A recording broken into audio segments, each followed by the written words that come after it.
thinking about things and feeling things as if they already happened.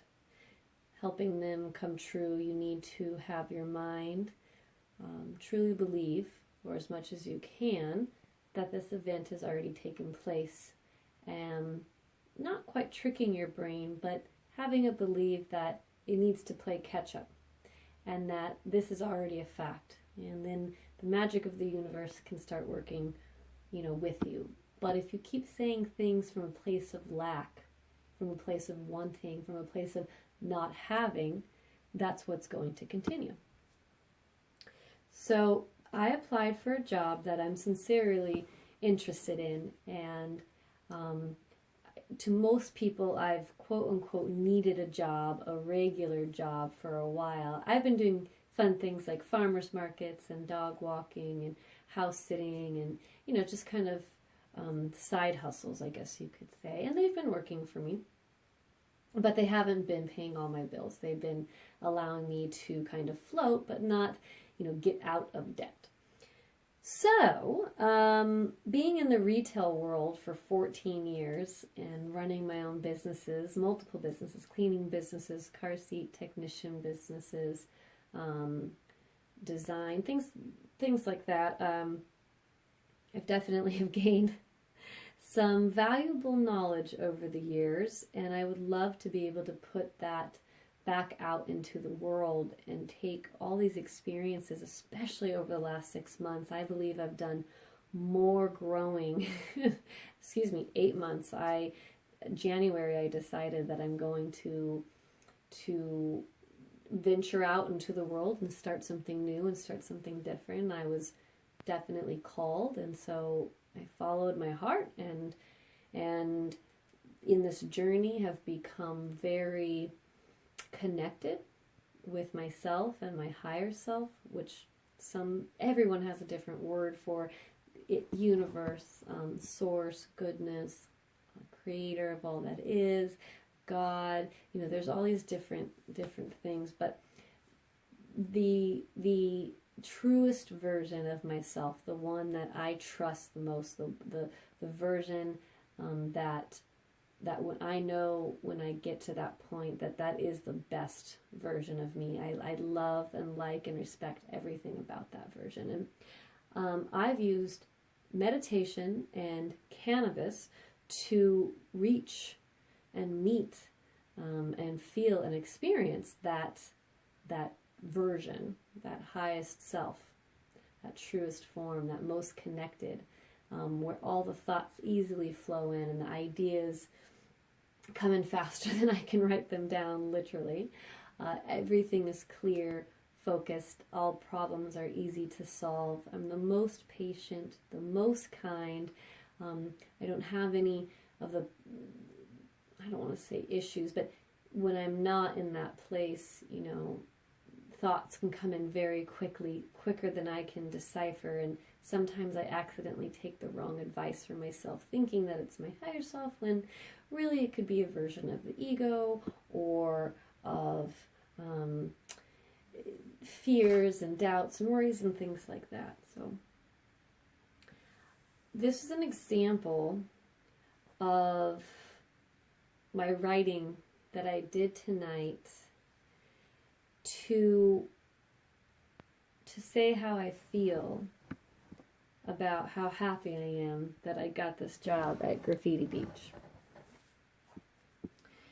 I'm happy because it's an opportunity each time I arrive to see my growth and my progress in action. I was already proud of where I was and who I was when I decided to venture out 8 months ago.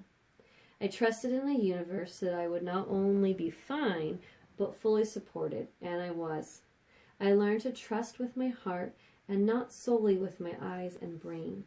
Though, no offense to them, I could not be here without them. So thank you, eyes and brain. Over the last 8 months, I've learned more about abilities, tools, and skills, going from,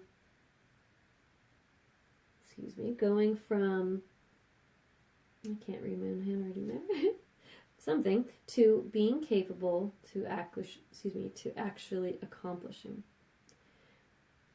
I did it in my way, and my true way, and at my own pace.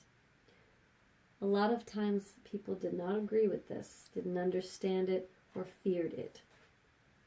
It made it a little bit, I don't want to say, I'm taking a pause from the brink, I don't want to say it made it hard or difficult, but it definitely made it more challenging, not only having to decide if this is true for yourself, and then decide that you're going to have to prove it or show it to all the people around you who are disbelieving that what you're doing is correct, even though you know that it is, because it's just not correct to them. And it doesn't look familiar to them, so it looks wrong and looks scary and the unknown. But if you can get this communication with yourself, and if you can find that right way or that wrong way, or your instinct or your gut or your intuition, whatever it is that you can get a yes or no answer from yourself, and you know it's the true one, as long as you're following that, that's pretty much what I did. I said, this is the truest thing that I know. I'm going to listen to this. Everyone else's thoughts and opinions and beliefs, they're based off of their own life and their own journey and their own experiences that led them to believe that. And they're playing a different game with different rules and different pieces and a different board. And every once in a while, people try to check out what's going on in my game and say, well, wait a minute, you're not supposed to be there. You're not supposed to be doing this. What is this about? Why is that? I'm like, okay, well, if you really want to know, I'm going to have to explain all the rules to you. Otherwise, I could say this, but it's not going to make any sense to you because you're playing your own game and I'm playing this game. But no one ever really bothered to want to know the rules, even though I offered. Even a breakdown, even a summary, but not many people took me up on that. They would either just kind of decide that maybe they didn't want to, get involved in my game, or just kind of forgot about it. Time does seem to heal everything. I'll go back to my reading. Let's see, I opened up my communication with my higher self, and it changed the game. I could reassure myself every step of the way. I'm doing the best thing, always making sure everything I do is in alignment with what best serves me and my mission. It wasn't hard, just confusing. But because of that, it directed me to answers and solutions that I wanted and needed, because it prompted me to ask different questions in the best space possible for my mind, my body, and emotions. Because of this journey, I am now at my tip-top best shape and place ever. I have solid and always refining, my routine. I have a solid routine that I am always refining each week or two, taking out what doesn't serve me anymore and replacing things with new ideas that I'm most excited and passionate about. I think that one, having a routine is a great way to start your day, and then two, making sure that you're refining this routine so that it grows with you and doesn't hold you back on accident. Let's see. The routine. Okay. Yes, and so because of this, I have a routine, much more balance in every part of my life. I'm the healthiest I've ever been. I have an unbreakable faith in myself and the universe. The self-care and the self-love, I've never experienced anything like this before. I always kind of viewed myself as different parts, and now we're all on the same team, and not only we're all in the same team, but we're all supportive of each other. And I'm meaning my body, my mind, my soul, my ego, my different parts, my characters, different voices. There's so many different things going on inside of us. And because we don't often label them or talk about them, we think that we might be the only ones that are like that. We are not. And I would love to be able to share more on that, because when I discover that other people have all these different, characters or personas or moods, or even some of them have accents, that we all have these multiple, it made me feel a lot better and go, oh, and then finding out that sometimes even people name them to help define who they are a little bit better so that we can, work with them. And that's been really, really interesting. So I'm excited to go deeper on that and find out more about that. Back to reading. Knowing everything I do,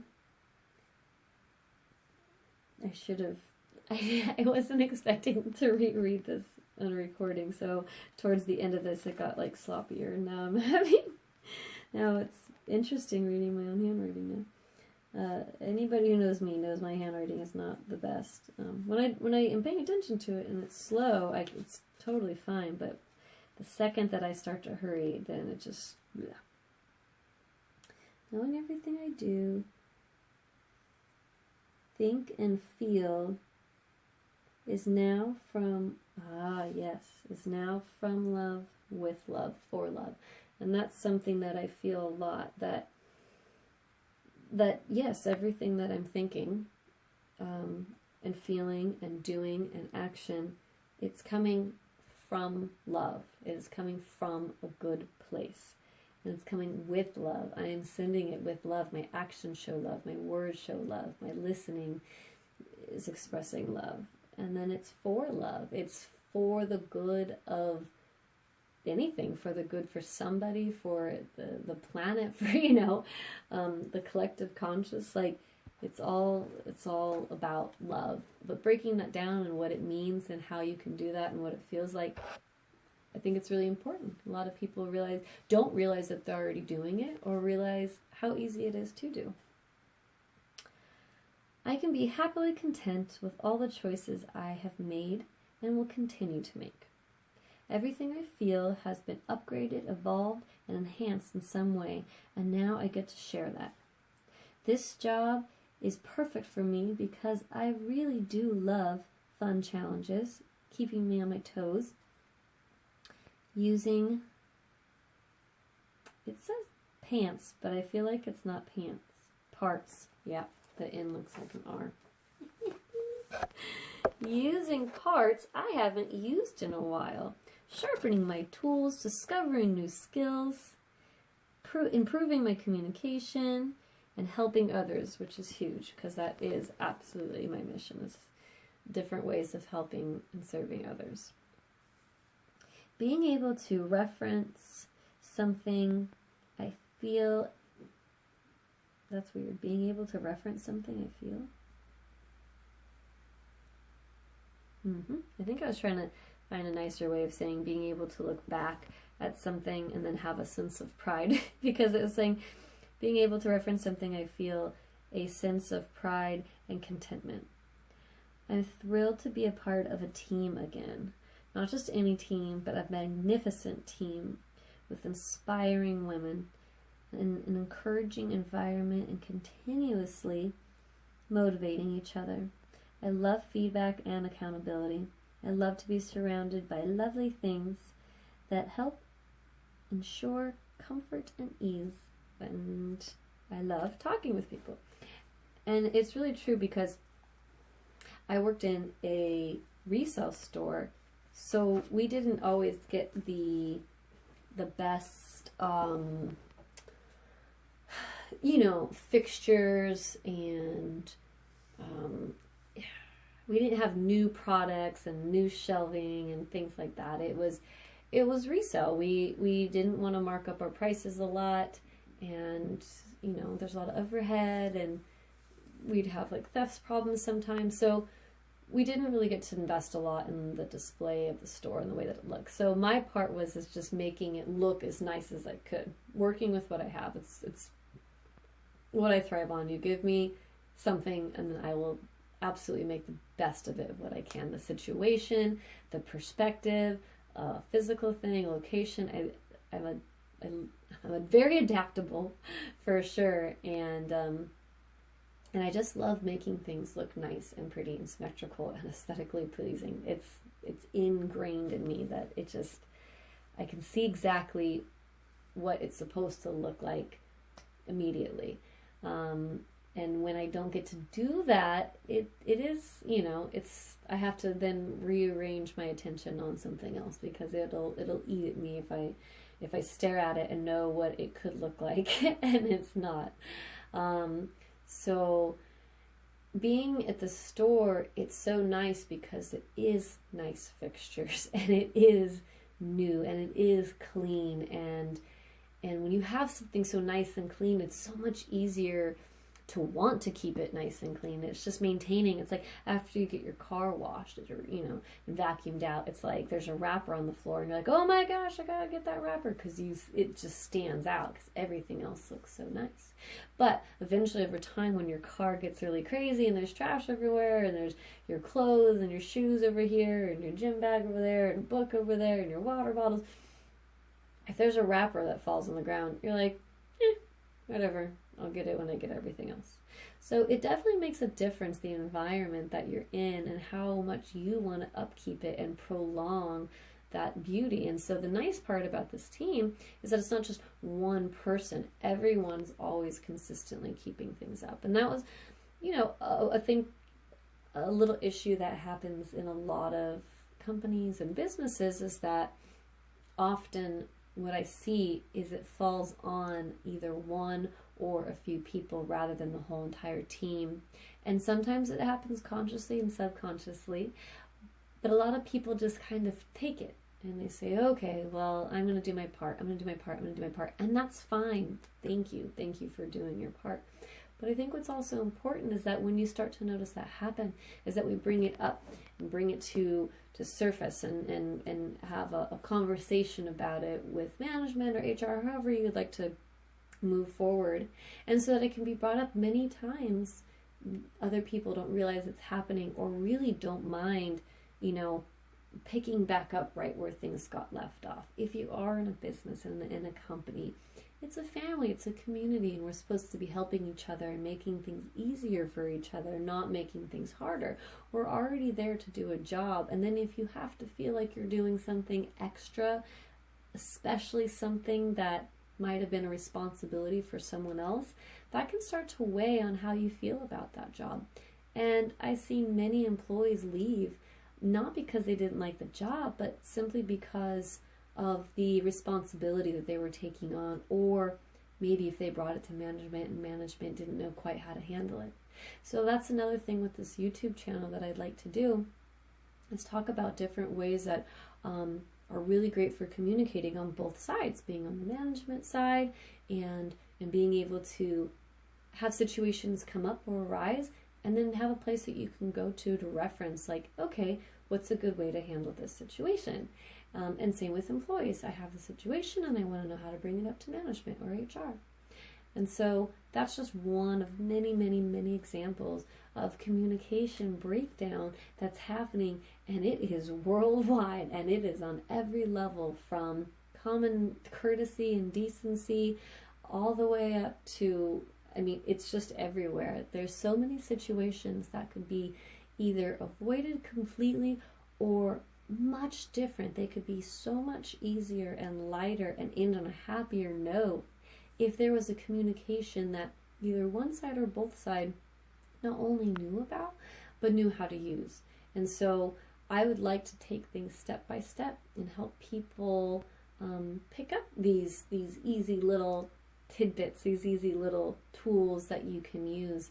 And I think that it would be a great thing if more people who also want to do the same would come and help and give more examples and say, oh, this is how, you know, we handle the situation, or this training and this idea worked really, really well for this situation or our company, and just kind of get people talking. So it's kind of like a blog, but I'm really not quite sure, honestly, how I want to set it up, and I believe that's part of what has kept me from moving forward, is that I really wanted to have this perfect setup, that I have hundreds, maybe thousands of ideas for this podcast and this YouTube channel.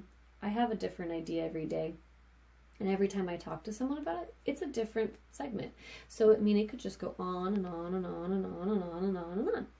But not having the crew for editing and uploading, and not quite having the experience of what I would like to have to move forward, it really had kept me in a place of doubting myself, worrying, trying to wait for things to line up, trying to wait for things to be perfect. And referencing back to what I was saying earlier, there's knowing and there's actually doing something about it. So I know, I hear these words all the time. You just got to make a step. You just got to make an action. You just got to start somewhere. Things will fall into place after that. You'll always be learning as you're going. You know, just start. And I know it, and I know it, and I know it, and I know it, and I hear it over and over and over, and I see it over and over, and I read it, and I believe it, but I didn't do it. I always had something to counter it, you know, that positivity of moving forward, or a distraction of simple of like, oh yeah, no problem, I will post it. I'm putting it on my to-do list. Tomorrow, I'm just gonna make a video and just do it and just put it out there. And I even have like a YouTube channel, and then I put up some random videos and I just forget about them. I wasn't ever like, I was like, cool, at least I posted it, and that does count, and I definitely shouldn't discount that. That was still, you know, absolute progress of actually still making the video and actually posting it. But it's also kind of like writing 4 pages in a novel and then just putting it back on your shelf. Okay, that's awesome. You did 4 pages. Great. You did 4 videos. Wonderful. Is that what you wanted to do? Are you done? Was that your plan? Was that what your next step was? What's step 2? So, I don't know if I'm going to put this video on there or not. I may not. I also kind of know that if I don't do something with it right now, it's going to sit in my camera roll with countless other videos and recordings. And we're talking thousands of recordings. Hundreds of the videos I've had to delete more because it takes up too much space on my phone, otherwise they'd still be in there.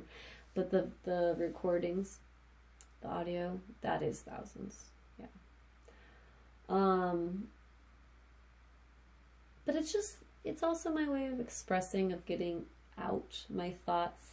They definitely, I can feel them inside. My head can, and my emotions, everything can feel when